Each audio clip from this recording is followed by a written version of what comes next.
GOAT district, you know the Pope listens. Dynasty, our religion, for the blokes missing. On all of these trades, on all of these plays, on all of these grades. By the end of the day, y'all getting played. So, what you gonna do next? Try to fill up that flex? Send the homie a text? That trash offer's the best? You try to make it complex, then they text you back. Now all of a sudden they don't make any sense. Broaden your horizons, boy. Dynasty's not for the Simons, boy. These trades not for consignment, boy. Respect your opponent, y'all some piranhas, boy. This my advice, from me to you. Open up your cute little podcast queue. Search up GOAT District, my dude. Pop it in your ear, man, y'all know what to do. It's the... And I always be trading. And I always be trading.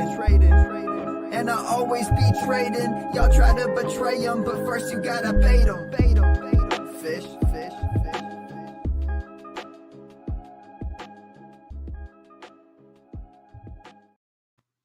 What is up, Fantasyland? We are in the district for Thursday tailgate. The markets are up. The S&P's approaching resistance, Rob. Oh, no, that's not what we're here for. Come on, it's Thursday night, man. We got Thursday football tonight. Big game between the Titans and the Steelers. And you know what we do here every Thursday at noon.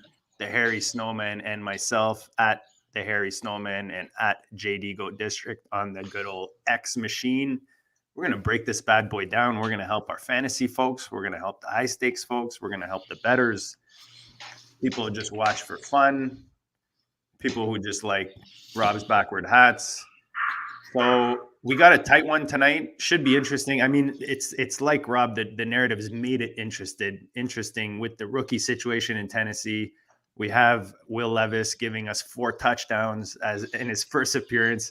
I mean, who would have thunk? It's so ironic, the torture that we went through watching him sit at the draft and just the frustration on his face. And then for him to come out and do this in his first game, you got to like those stories just as a sports fan.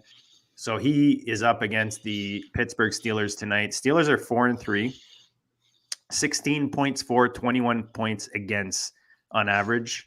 Obviously, Tomlin is for me, he's their MVP. You know, he's the Steelers MVP in my opinion every year. And then on the other side, we talked about Levis, Tennessee 3-4, the third right now in the AFC South.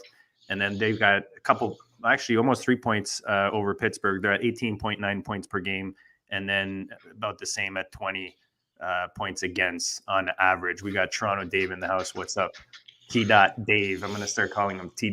Dave.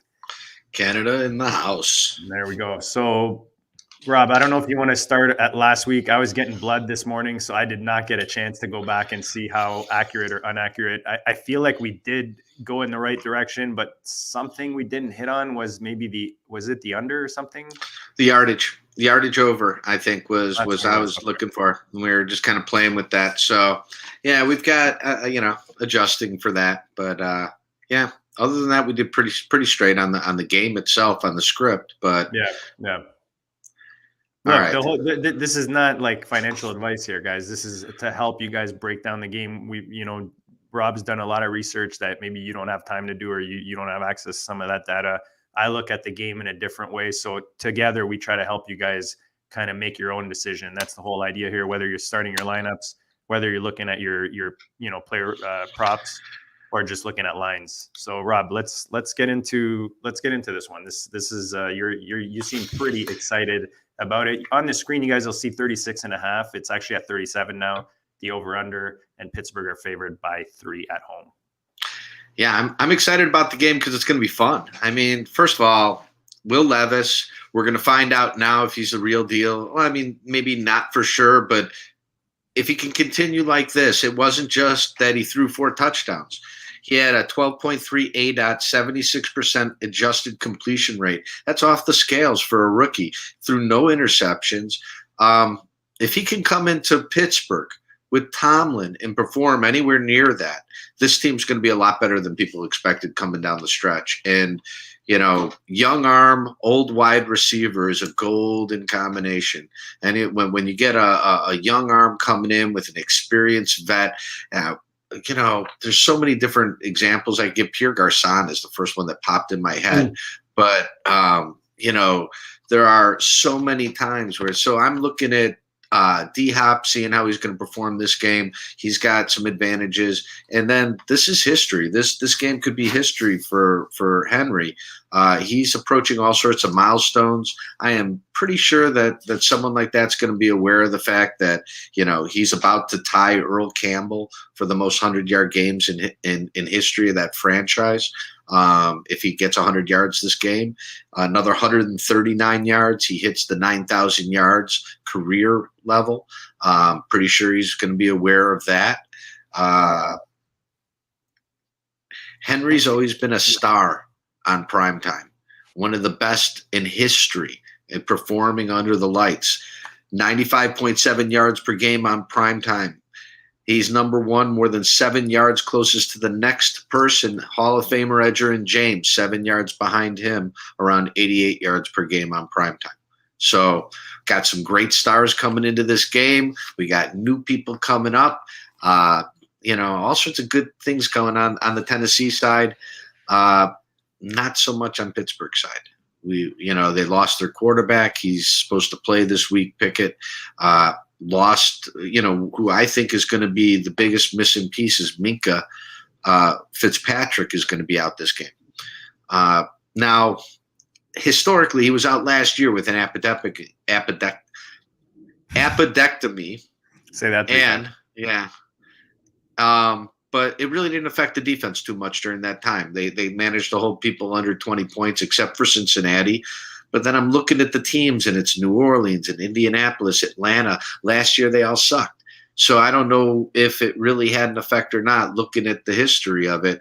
But I got to assume if you leave a player like that, it's going to affect the run game and the pass game. But really, for Minka, he came up a lot, and he made tackles around the block. So I'm imagining it's going to affect the run game, stopping the run. Yeah, Pittsburgh, definitely on the defensive side. I don't know if you have it updated on any of these guys. Joey Porter Jr., questionable. Offensively, they've got Freiermuth. Obviously, he's been injured now for a bit. I think he's on IR, isn't he? Freiermuth's on IR. Last I checked. And they've got Connor. I'll have to look that up. The other guy was trying to. Hayward. That's it. Thank you, sir. Yeah. So like you said, Fitzpatrick out. JJ Watt is always going to be a factor, right? On that defense, and that especially at home. And I feel like these two teams have they're starting to have a history a bit. Like they've had some pretty close games, some good battles, some playoff games, I believe, if I'm not mistaken. And then on the other side, Hopkins was maybe questionable, but now we've got an update from what's his name? What's his name, Rob? Tom. It's Tom Pelissaro. Pelissaro. There you go. I would have mashed it up even more, so even better. But he announced earlier today that Hopkins is as much as he's questionable, he's most likely to play.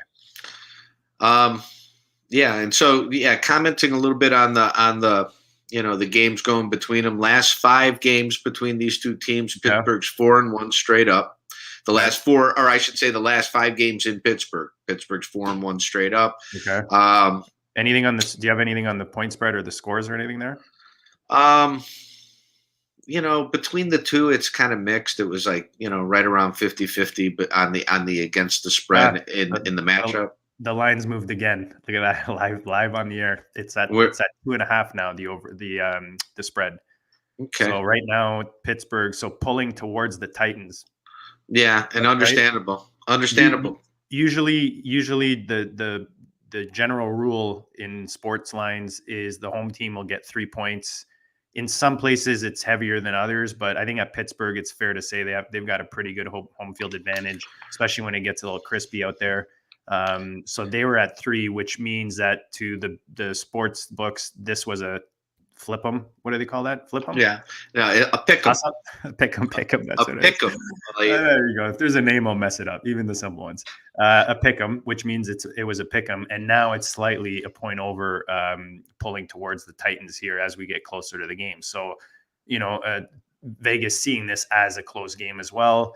And they're liking probably Derrick Henry like you are right now, because you got to think that as a coach, you've got a rookie quarterback that's just had like an above average, introduction breakout game introduction to the world, even with his 4 touchdowns.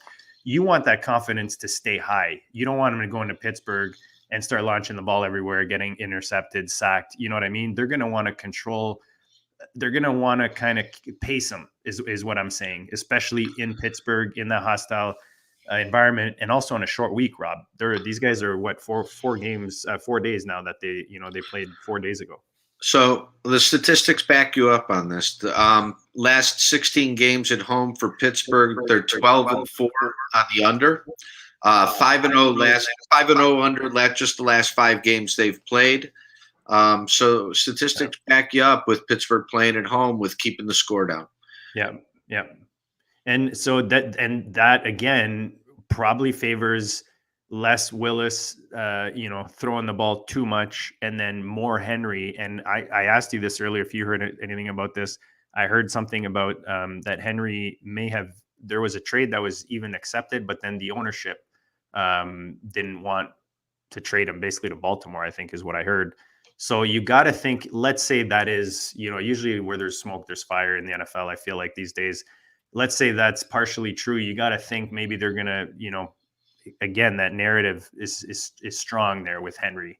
I would imagine his over under is in yardage is probably not very appealing. I'll try to look that up if you've got some more info you want to drop there. Well, yeah, while you're looking that up, we can talk a little bit more. Pittsburgh's 8-3 against the spread last 11 games they've played. So overall, 8-3. Titans 4-3 against the spread last 7 games they've played. It's Tomlin. Yeah, Tomlin is 11-4-1 straight up against rookie quarterbacks. That is an important stat. He really does confuse rookie quarterbacks. But this is when we see if Levis is the real thing or not. He was supposed to not be accurate, and he just broke the accuracy charts. Yeah. So, we'll see what happens. If he turns out to be Josh Allen, then we're going to see it this game. He's going to run the ball. He's going to throw the ball, and Pittsburgh's going to struggle. But again, Tomlin's got the history. This is going to be such a good game. I'm excited for this game. Yeah. I mean, I'm getting excited. The more I look, the more I'm diving deep into this. I'm sure a lot of people see like a defensive game, a low scoring over under. They're thinking, Thursday night. But these games are fun, man. It becomes more strategic. I love just watching Tomlin coach these games, because he's like a chess player. Let's look at specifics right now. Mm-hmm. Did you have something to add there? Yeah, no, go ahead. Let's look at specific players. So I was looking up Derrick Henry, his rushing yards. I think that's gone up, actually. I think it was a bit lower. It's at 72.5 now. Yeah. I was looking at the anytime touchdown for Derrick Henry in the first half touchdown, considering, Derrick Henry's going to probably score a touchdown in this game. And I was also looking at the touchdown first half and anytime touchdown for D-Hop. And those seem to be like favorable, as favorable as I can pull out of this game, because there's really nobody on Pittsburgh I'd put money on. And there's not a lot of things that I feel confident about with Tennessee, except Derrick Henry and possibly D-Hop. I love the live arm with the old legs, So you're saying you'd probably go all in Derrick Henry, the over on the yardage and the touchdown. You said first half? I'd say anytime touchdown is plus 130 is what I had. And then also I like the first half, which is plus 270. That gives you, I think that's the most favorable position I would take in this game, because more than likely Derrick Henry's going to be getting the ball. More than likely, I think he probably scores a touchdown. And then whether he goes up, this could be a historic game for Derrick Henry. He could, become the franchise leader in 100-yard games. I mean, Earl Campbell. I've got it here. Anytime touchdown score first half. Okay. So over on the yardage. Henry averages 95.7 yards per game in prime time. And we like the fact that Pittsburgh has not been stopping the run very well, although it is at their house. So right now and for those tuning in for the first time, Rob and I like to, just for fun, we do a quick same game parlay as we're talking through these guys. We like to kind of put it together just for fun. See if we can get a nice combo together. Again, not financial advice. Don't go betting the house on it or anything. But right now, Rob, we're at plus 440 right now with these two, with the over on the yardage at 71 and a half. Did that move back? Huh. Interesting. That moved back like as we chose it. Yeah, that moved back. That moved back by a yard. It was at 72 and a half. So now it's at 71 and a half. So beautiful. It's a beautiful thing. Yeah, that's I'm surprised it's not even a half. It's a full yard there. I like D-Hop anytime touchdown also. You think that's happening with an under? If someone's got to score on that team. Yeah, I think that I could see D-Hop getting a touchdown easily. First of all, so Pittsburgh. Here's what I'm going to say to that. Here's what I'm going to say to that. Okay. And we got Ruckus in the house. Ruckus is always in the house. We appreciate him. He's Hayward back tonight. What was I going to say? So right off the bat, anytime touchdowns is like a lottery. Right, you're grabbing your chips and you're putting them at the roulette table. Now, on top of that, we've got anytime touchdown first half. So, I would push back on adding another anytime touchdown on this ticket. If you like that as like, hey guys, you can do either. Oh no! I'm not saying we necessarily put it on this ticket, but those and that's just like that's just a little like look. First of all, doing parlays, the more you add, like it's lottery literally. So if you're gonna make parlays, like don't make them too crazy. Just it's fun, but you want to hit on them, once in a while. So try to put your anytime TDs like either one on a ticket or even avoid them if you can. Like if you can get yourself a nice payback without being that specific. I don't know how you feel about that. I think generally you're right, but players like Derrick Henry and DeAndre Hopkins and CMC. Did I mention this last show? My buddy said if you had been betting on CMC from first game in San Fran, you would be, if you had started with, what was it, 1,000? I think you'd be a millionaire or something like that. Oh my God. Yeah, something crazy like that. Just every game betting him on anytime touchdown. Yeah, that'd be nice. That'd be nice. I wish somebody had told me that. Why didn't you tell me that then? I would have. I was busy. I must have been busy then.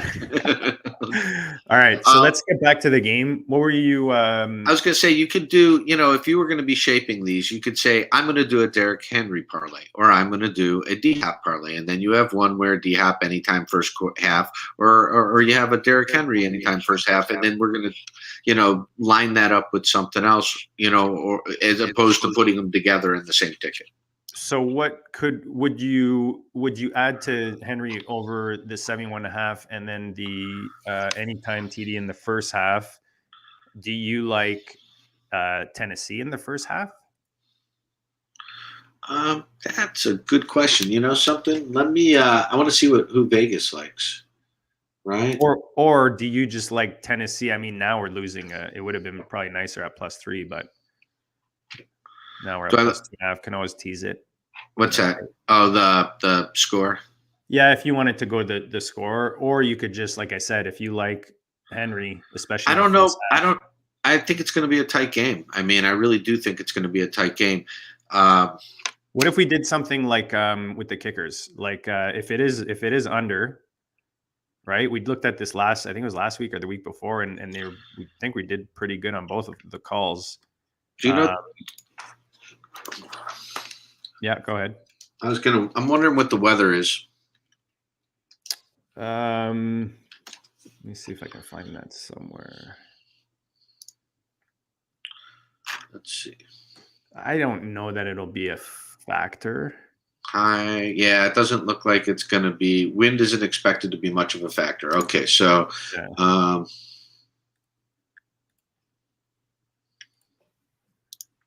So like Nick Folk over 1.5 field goals puts us at +750. Or you could do, you clearly think they're going to get more than one touchdown. You could do over 1.5 extra points for Nick Folk. I like over 1.5 extra points. Okay. So that puts it at +600. Okay. So we can make that a little. I mean, because if Henry scores a touchdown or an anytime touchdown, and then the chances are that Nick Folk's going to go over 2 points, and so that puts that together, and it's a nice little. And putting Nick Folk with the extra points with the touchdown scores is a nice way to kind of beef it up a little bit. Yeah, there's a total field goals first half over 2, under 2. Yeah, no. All right. So let's keep that one as 1 at plus 600.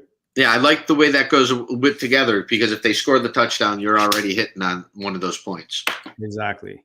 So now let's look at either defensively, or we can look at the other side of the ball in Pittsburgh, or like I don't know.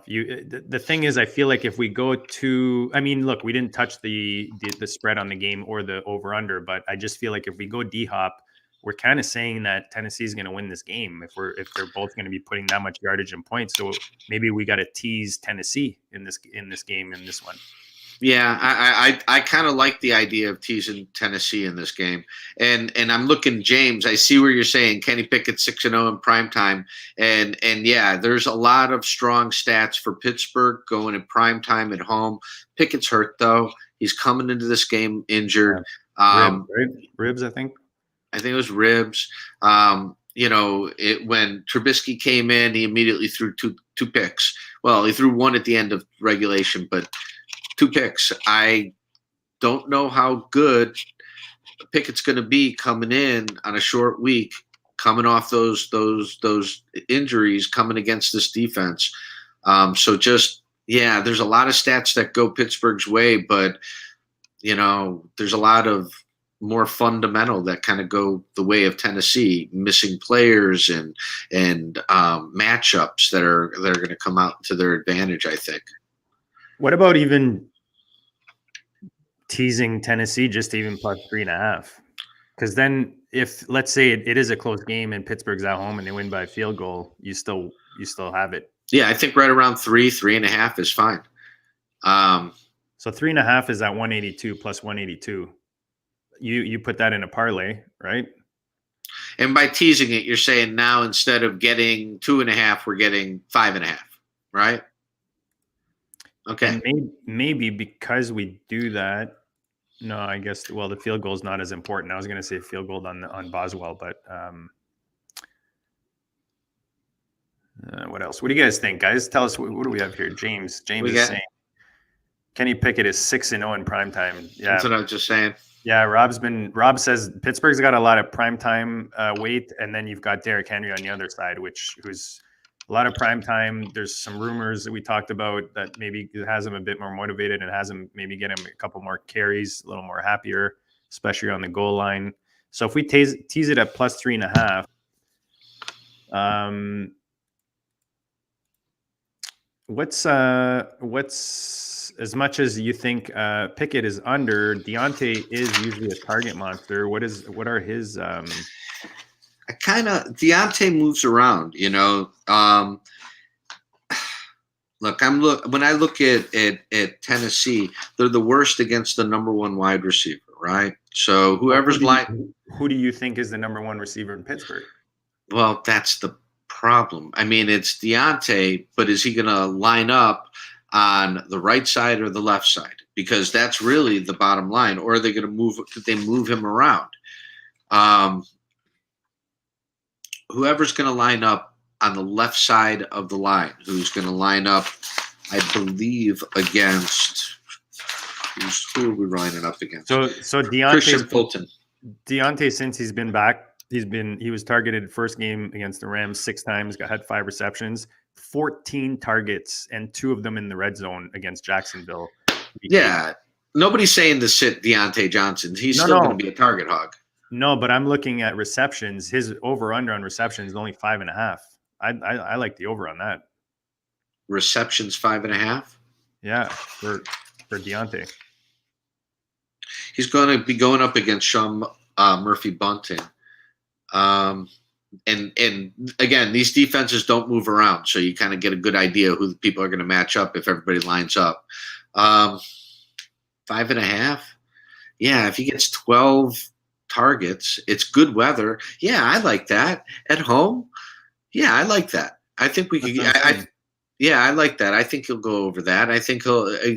Because they're going to struggle to run against Tennessee. Tennessee does stop the run well, and so even though they do a lot of other things, maybe not so well, I think that might lead to a little bit more passing. And then, but the question is, how well does Pickett hold up?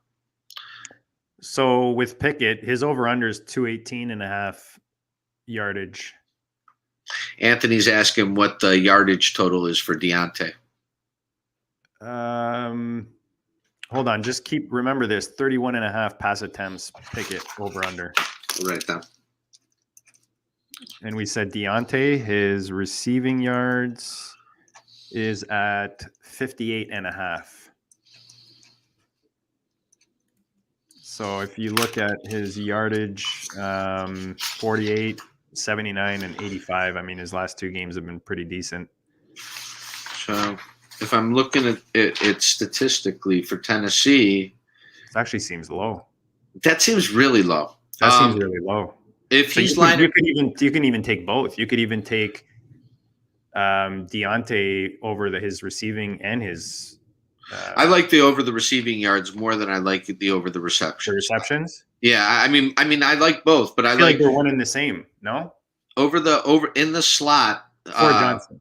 Tennessee is giving up 66.1 yards per game out of the slot, or 96.6 yards for the number one wide receiver. So if they move him back and forth, either way, I see him going over that total. If he's sitting at the number 2 spot, so he's just sitting at his normal spot, 42.6 yards per game they give up.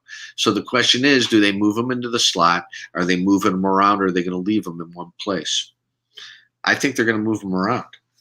So if we left just Titans plus 3.5, and then the two Deontays, we're at plus 2,100 payout. That's a pretty nice ticket. What was the first part? Titans plus 3.5. Okay. Over on the 5.5 receptions for Deontay, and then over on the 58.5 receiving yards for Deontay.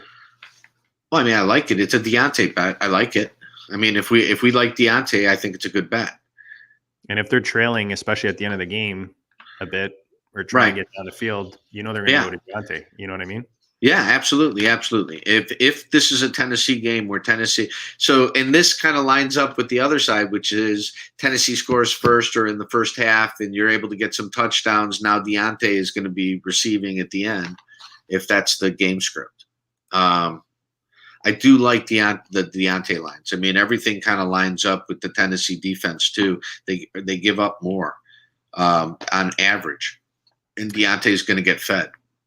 Yeah, and I think instead of shoving a bunch of stuff on one ticket and making it impossible and really crazy payout, it's fun to just split it up and have two different scenarios so that maybe you don't hit on all of them, right? No, I'm with you.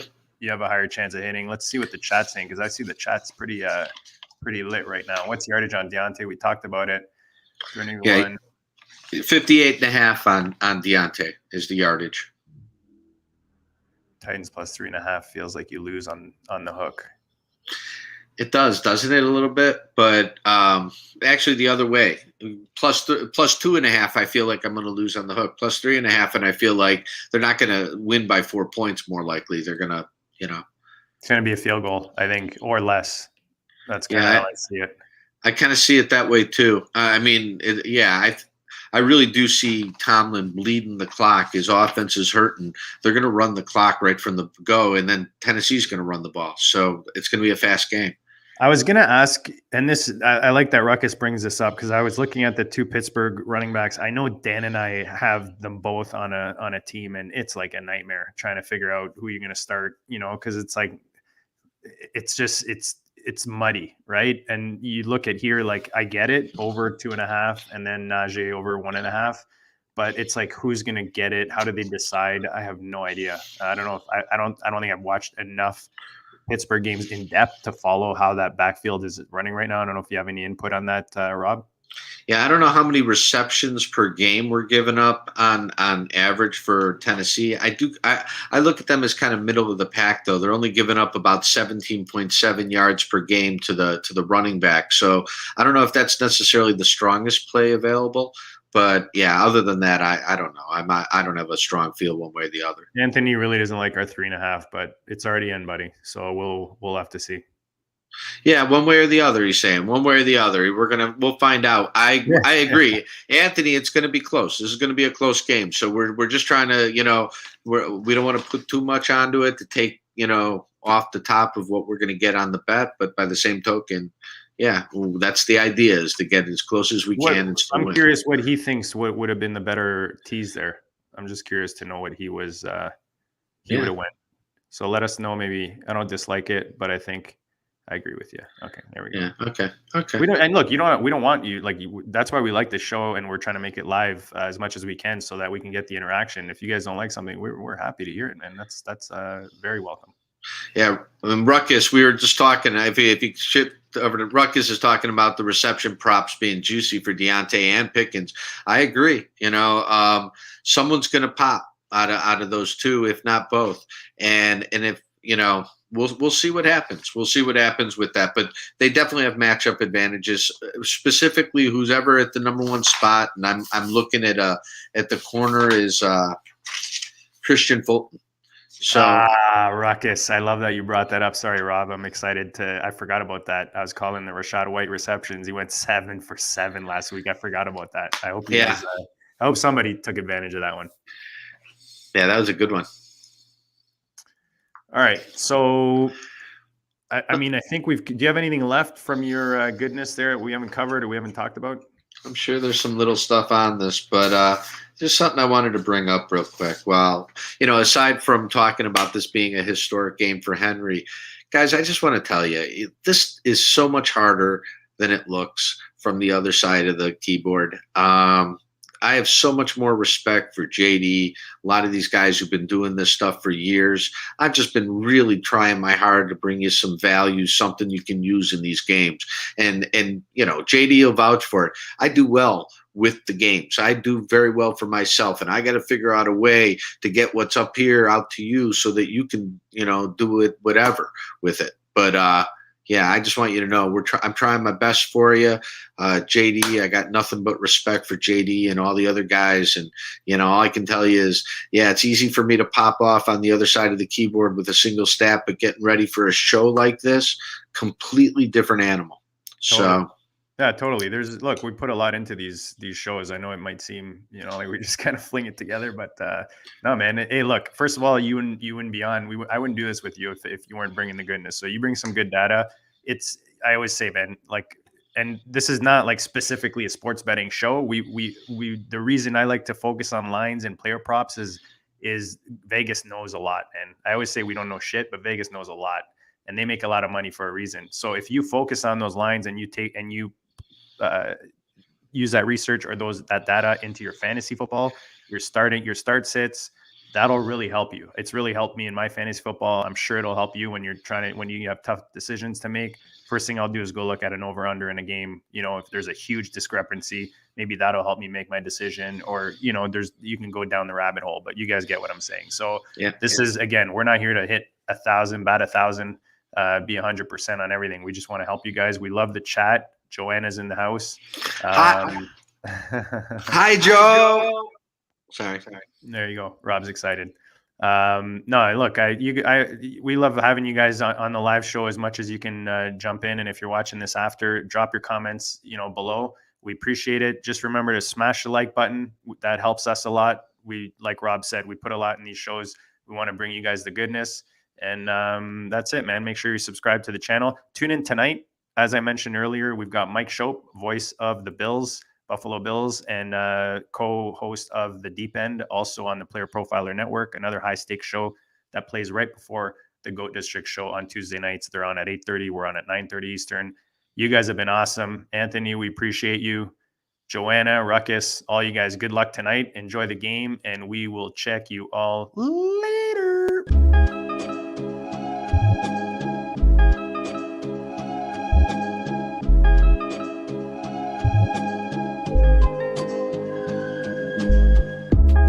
district, you know the Pope listens. Dynasty, our religion, for the blokes missing. On all of these trades, on all of these plays, on all of these grades. By the end of the day, y'all getting played. So, what you gonna do next? Try to fill up that flex? Send the homie a text? That trash offer's the best? You try to make it complex, then they text you back. Now all of a sudden they don't make any sense.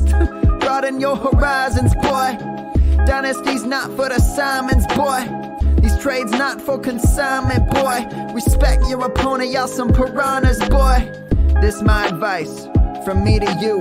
Open up your cute little podcast queue. Search up GOAT District, my dude. Pop it in your ear, man, y'all know what to do. It's the... And I always be trading. And I always be trading. And I always be trading. Y'all try to betray them, but first you gotta bait them. Fish.